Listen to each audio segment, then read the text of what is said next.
ನಾವು ತುಂಬ ಥರದ ಆಯಿಲ್ ಫಿಲ್ಟರ್ಗಳನ್ನು ನೋಡಿರ್ತೇವೆ. ಕಲರ್ ಆಯಿಲ್ ಫಿಲ್ಟರ್ ಇರುತ್ತೆ. ಅಂದರೆ red, pink, blue, green, yellow, white ಇಂಥ ತುಂಬ ಕಲರ್ ಆಯಿಲ್ ಫಿಲ್ಟರ್ಗಳು ಇರುತ್ತೆ. ಆದರೆ ಈ ಆಯಿಲ್ ಫಿಲ್ಟರ ಒಳಗಡೆ ಏನಿರುತ್ತೆ ಗೊತ್ತಾ?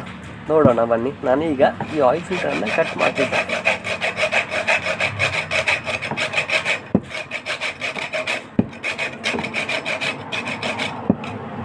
ಈ ಆಯಿಲ್ ಫಿಲ್ಟರ್ ತುಂಬ ಗಟ್ಟಿ ಇದೆ, ಕಟ್ಟಾಗ್ತಿಲ್ಲ. ಭಾರಿ ಅಂದರೆ ಸ್ಟ್ರಾಂಗ್ ಇದೆ, ಕಟ್ಟನೇ ಇಲ್ಲ. ಗ್ರೈಂಡರ್ ಇದ್ದರೆ ತುಂಬ ಈಸಿಯಾಗಿ ಇದನ್ನು ಕಟ್ ಮಾಡ್ಬೋದು. ಆದರೆ ನನ್ನ ಹತ್ರ ಗ್ರೈಂಡರ್ ಇರಲಿಲ್ಲ, ಆದ ಕಾರಣ ಈ ಥರ ಬ್ಲೇಡ್ ಮುಖಾಂತರ ಕಟ್ ಮಾಡ್ತಾ ಇದ್ದೀನಿ.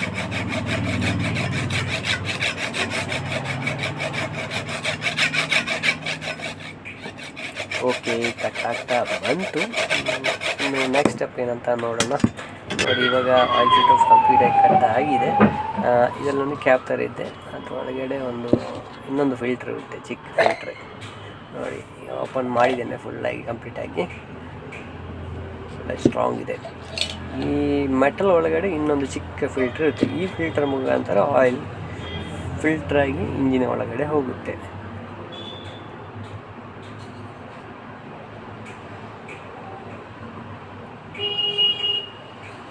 ಒಳ್ಳೆ ಸ್ಟ್ರಾಂಗ್ ಇರುವಂಥ ಅಂದರೆ ಒಂದು ಮೆಟಲ್ ಪಾರ್ಟ್.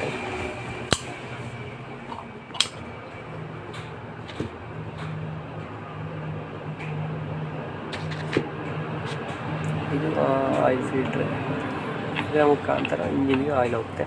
ಇದು ಹಿಂದುಗಡೆ ಒಂದು ಬೈಪಾಸ್ ವಾಲ್ವ್ ಅಂತಿದೆ. ಅಂದರೆ ಫಿಲ್ಟ್ರ್ ಕಂಪ್ಲೀಟಾಗಿ ಬ್ಲಾಕ್ ಆದರೆ ಆಯಿಲ್ ಇಲ್ಲಿಂದಾಗಿ ಡೈರೆಕ್ಟಾಗಿ ಇಂಜಿನ್ ಒಳಗಡೆ ಹೋಗುತ್ತೆ. ಬೈಪಾಸ್ ವಾಲ್ವ್ ಅಂತ ಹೇಳ್ತೇವೆ ಇದನ್ನು.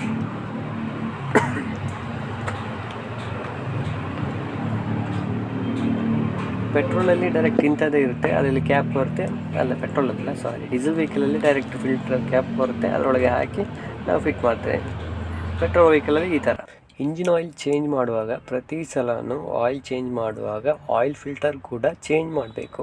ಕೆಲವರು ಏನು ಮಾಡ್ತಾರೆ ಅಂದರೆ ಆಯಿಲ್ ಮಾತ್ರ ಚೇಂಜ್ ಮಾಡ್ತಾರೆ, ಆಯಿಲ್ ಫಿಲ್ಟರ್ ಚೇಂಜ್ ಮಾಡಲ್ಲ. ಇದರಿಂದ ಏನಾಗುತ್ತೆ ಅಂದರೆ ಇಂಜಿನ ಅಂದರೆ ಆಯಿಲ್ ಫಿಲ್ಟ್ರಲ್ಲೇ ಫುಲ್ ಬ್ಲಾಕ್ ಆಗಿ ಇಂಜಿನ್ ಒಳಗಡೆ ಡೈರೆಕ್ಟ್ ಆಯಿಲ್ ಹೋಗುತ್ತೆ. ಅಂದರೆ ಫಿಲ್ಟ್ರ್ ಒಳಗೆ ಬ್ಲಾಕ್ ಆಗಿ ಅಲ್ಲಿರುವ ಬೈಪಾಸ್ ವಾಲ್ವ್ ಮುಖಾಂತರ ಇಂಜಿನ್ ಒಳಗೆ ಆಯಿಲ್ ಹೋಗುತ್ತೆ. ಆವಾಗ ಅದರೊಳಗಿದ್ದ ಡಸ್ಟ್ ಕೂಡ ಇಂಜಿನ್ ಒಳಗಡೆ ಹೋಗುತ್ತೆ. ಇದರಿಂದ ಇಂಜಿನ್ ಸೀಸ್ ಆಗ್ಬೋದು. ಕೇರ್ಫುಲ್ಲಾಗಿರಿ.